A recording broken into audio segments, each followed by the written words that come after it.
Como embaixador da AVEC, eu fui desafiado a me falar qual é o livro deles que fez eu trair o meu gênero favorito.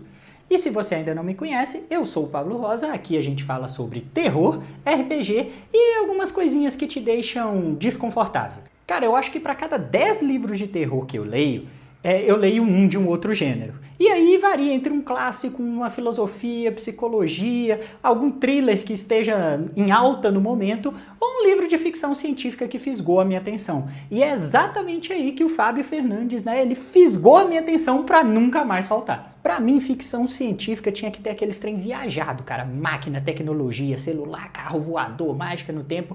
E aquele trem todo que demora pra você entender e você fica perdido ali por metade da história. É tipo um Star Trek, um Star Wars, talvez um Rick e Morty. Cara, nada contra, mas não é algo que me prende na leitura. É algo que eu prefiro assistir, que eu prefiro ver. E foi aí que surgiu as aventuras de Januário Purcell. O primeiro livro, que foi o Torneio de Sombras, ele já ativou meu hiperfoco e eu não consegui fazer mais nada enquanto eu não terminasse a leitura desse livro. E o mais legal é que toda vez que alguém que eu conhecia estava lendo esse livro, eu já tinha terminado, eu voltava, eu lia alguns capítulos só para poder conversar com a pessoa, só para poder interagir com a pessoa sobre esse livro, porque eu não conseguia esquecer aquilo que eu tinha lido. A ficção científica se abriu para mim, não é que não tenha tecnologias, aparelhos e etc.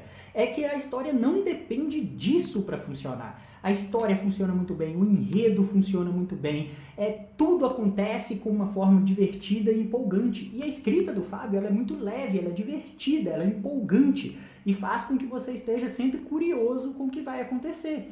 E assim, todo capítulo é aberto com uma frase, com um exemplo, com uma citação para te explicar o mundo, para você fazer parte daquele mundo. E ainda ele inclui exemplo prático, o livro todo ele é montado para que você aprenda junto com a Januário, junto com o personagem. Então, para mim, é como se eu fosse um dos personagens ali do livro, descobrindo, esse mundo ali da ficção científica e aprendendo junto como tudo funciona.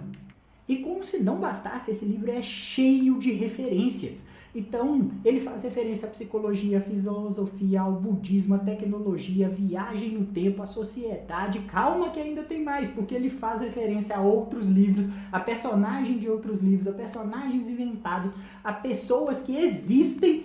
Então, assim, cara, imagina você ler um livro que tem James Bond, Wells, Moriarty, Sherlock Holmes, faz referência ao Buda, David Bowie aparece no livro e você fica assim, cara, que incrível! Pra mim isso tudo tornou uma experiência muito fantástica, porque eu não fiquei só no livro. Quando vinha uma referência que eu não conhecia, eu ia pesquisar, eu ia atrás, e aí eu conhecia outros universos. Quando tinha uma referência que eu já conhecia, eu ia atrás, eu lia, eu relia. Então isso mudou a minha perspectiva, mudou a forma como eu interagi com esse livro. Então eu brinco que eu agradeço o Fábio não apenas por ter me apresentado um livro divertido ou o mundo da ficção científica, mas eu também agradeço ele por ter me tornado um leitor melhor, por interagir com o livro de uma maneira mais ativa, melhor e criar uma experiência de leitura muito mais prazerosa. Bom, então a próxima vez que você ouvir alguém falar que livro nacional não presta, que não tem livro bom no Brasil, pode ter certeza que ele não conhece o Fábio Fernandes e que ele não conhece os livros da AVEC.